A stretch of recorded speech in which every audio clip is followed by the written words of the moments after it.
नमस्कार सम्पूर्ण मेरो मित्र जति पनि हुनुहुन्छ तपाईहरुलाई चाहिँ एकदमै राम्रो सुन्दर ठाउँ देखाउँछु। यो चाहिँ मेरो ससुराली गाउँ हो। पहिला चाहिँ कच्ची बाटो थियो, बाटै थिएन। मैले विवाह गर्ने बेलामा चाहिँ अहिले नामी भनेको छ बाटो चाहिँ पिजै पिच भएर मेरो माइती भदै राजा मेरो छोराको छोरा गाउँ घर भइहाल्यो हैन। अहिले पसलहरु यही बनेका छन्, पिच रोड यही बनेको छ हैन। बनेको त धेरै वर्ष भइसकेको छ यहाँ, तर म चाहिँ यहाँ आज धेरै लामो समय पछाडि यहाँ आएर यसो विवाह पनि छ, छोराको विवाहमा जाँदैछु। दिसासु छोराको विवाह हो, जाँदैछु यता पालतिर विवाह पनि देखाउँला र विशेष हेर्नु त यस्तो राम्रो ठाउँ छ, एकदमै सुन्दर ठाउँ छ। यहाँ चाहिँ मेहेलकुना गुरुबाकोट हैन भरे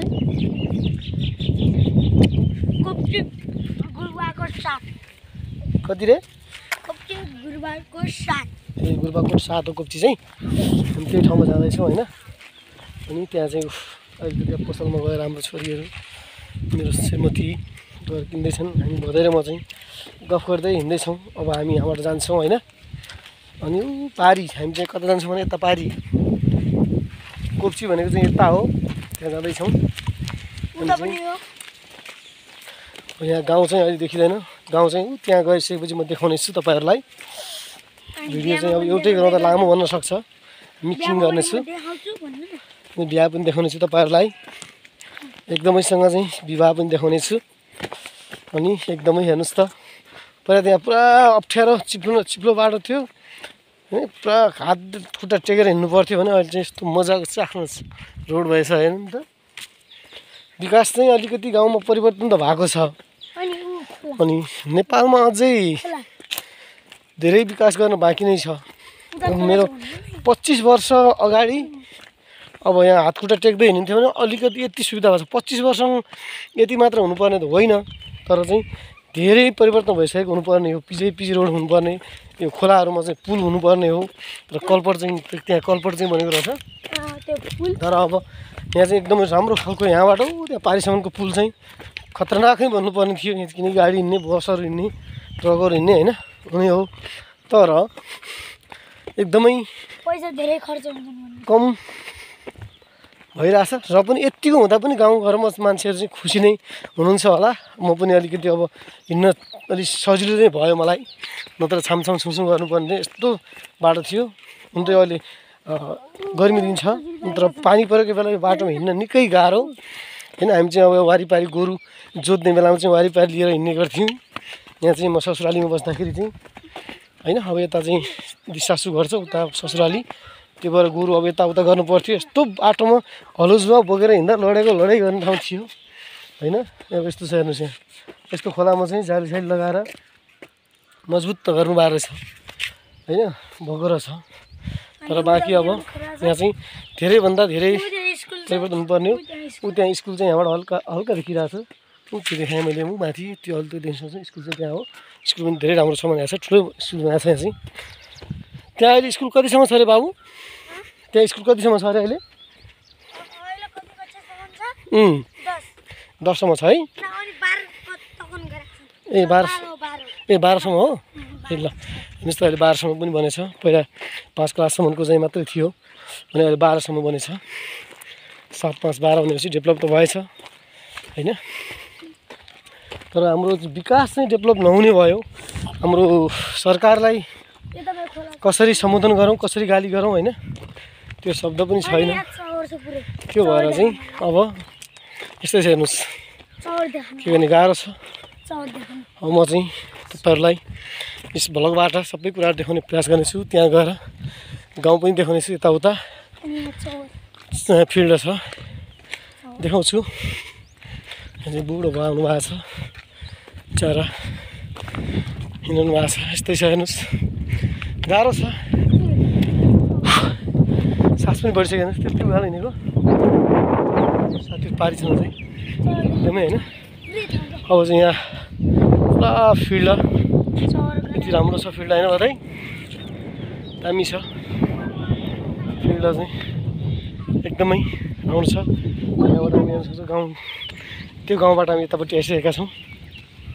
अब मैले त्यहाँ गएर त्यहाँ उता गाउँ छ त्यहाँबाट उता गाउँ देखाउँछु तपाईँहरूलाई होइन एउटा ट्र्याक्टर हिँड्दा छ नै एउटा खम्बा फेरि गाईले ट्रेले तराईमा चाहिँ बसेर अलिकति पाहाडमा हिँड्दाखेरि गाह्रो त हुने रहेछ उ त्यो मन्दिर तर छ पनि म अब अलिकति मन्दिर देखाउनु एक्सर्साइज गरेको कारणले गर्दा पनि होला त्यति त लाग्दैन तै पनि हल्का अब धेरै लामो समयपछि हिँडाइमा पर्दा अलि सास चाहिँ बढे जस्तो भइरहेछ त्यति साह्रो त होइन हल्का चाहिँ हो होइन बाटो यहाँ पनि भएछ यहाँ पनि ग्राभल भएछ होइन यहाँ पनि ग्राभल भइसकेको छ र बाँकी चाहिँ हेर्नुहोस् यो चाहिँ के यो चाहिँ घर हो मान्छे बस्ने घर हो नै के हो त्यो बल खेल्छन् बल खेल्ने ठाउँ यो एउटा समूह बनाएको समूहले एउटा घर बनाएको बल है खेल्ने समूह बल खेल्ने समूह र त्यही बच्चा त गराउनु पर्यो ए हो ए ल यो घर चाहिँ यस्तो रहेछ बल खेल्नको लागि फिल्डहरू देख्नुहोस् पुरा ठुलो फिल्ड छ यहाँ चाहिँ एकदम गाउँ चाहिँ पारी मेरो ससुराली गाउँ चाहिँ पारी अनि तपाईँ हेर्न सक्नुहुन्छ मन्दिर मन्दिर त्यहाँ छ अब त्यही पछाडि गाउँ देखिन्छ गाउँ देखिन्छ होइन गाउँ क्या गाउँ पुरै गाउँ देखाइदिउँ अब होइन फेरि स्कुल छ एउटा त्यो पढ्दै बस्दैन त्यस्तो भन्छ बुझ्छ भन्छन् मैले हो त्यस्तो गाउँमा हुर्केको त्यही भएर हरियाली वन जङ्गल चाहिँ दामी मनपर्ने होइन मेरो ब्याकग्राउन्डमा देख्न सक्नुहुन्छ खतरनाक हरियाली देखिरहेको छ कुबोसमा पुरा सालको बुट्टा भर्खरै पलाउँदैछन् कुबोसले गरेर दामी छ त्यो मन्दिर यताबाट पनि बाटो रहेछ बाइकमा आइरहनु भएको छ यहाँ चाहिँ हेर्न सक्छौँ यो चाहिँ बडको बुट्टा हो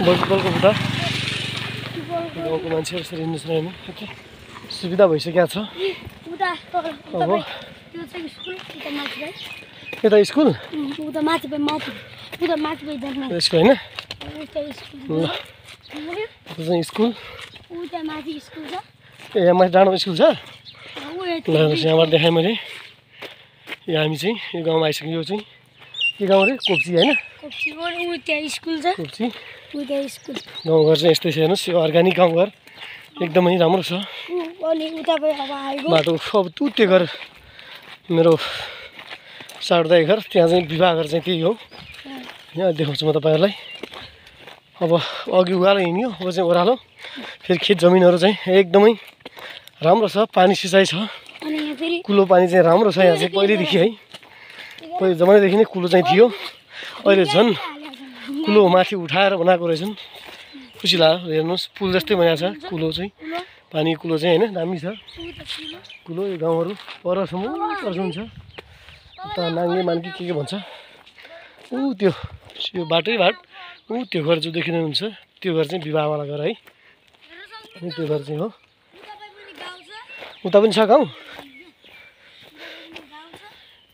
उता पनि गाउँ छ होइन यता पनि गाउँ यो गाउँ भइहाल्यो ल यता चाहिँ हेर्नुहोस् गाउँको चाहिँ अर्ग्यानिक प्याज लसुन टमाटर गोलभेडा मकै होइन एकदमै राम्रो ठाउँ छ यही हो त्यो भएर चाहिँ यति राम्रो डेभलप भइसकेको छ पहिलाको भन्दा धेरै डेभलप भएको छ होइन अनि ऊ त्यहाँ आगो लगाछन् कुले ऊ बारी जङ्गलमा चाहिँ ल अब यहीँबाट तपाईँहरूलाई चाहिँ म बिदा गर्न चाहन्छु र विशेष गरेर चाहिँ म यहाँ पुग्ने क्रममा छु दिदी सासु घरमा चाहिँ र विशेष यहाँ चाहिँ एकदमै राम्रो अनि सुन्दर ठाउँ छ सुन्दर गाउँ छ अर्ग्यानिक चाहिँ एकदमै चिजहरू पाउँछ होइन राम्रो छ र विशेष गरेर तपाईँहरू सबैलाई यो राम्रो दृश्यबाट अर्थात् कोप्ची गाउँबाट तपाईँहरू सबैलाई अहिले यस ब्लगबाट म बिदा हुन्छु तपाईँहरू सबैले लाइक कमेन्ट सेयर गरेर सब्सक्राइब गरिदिनु होला अनि हाम्रो भदैलाई पनि धेरै माया गरिदिनु होला भदै बाई बाई।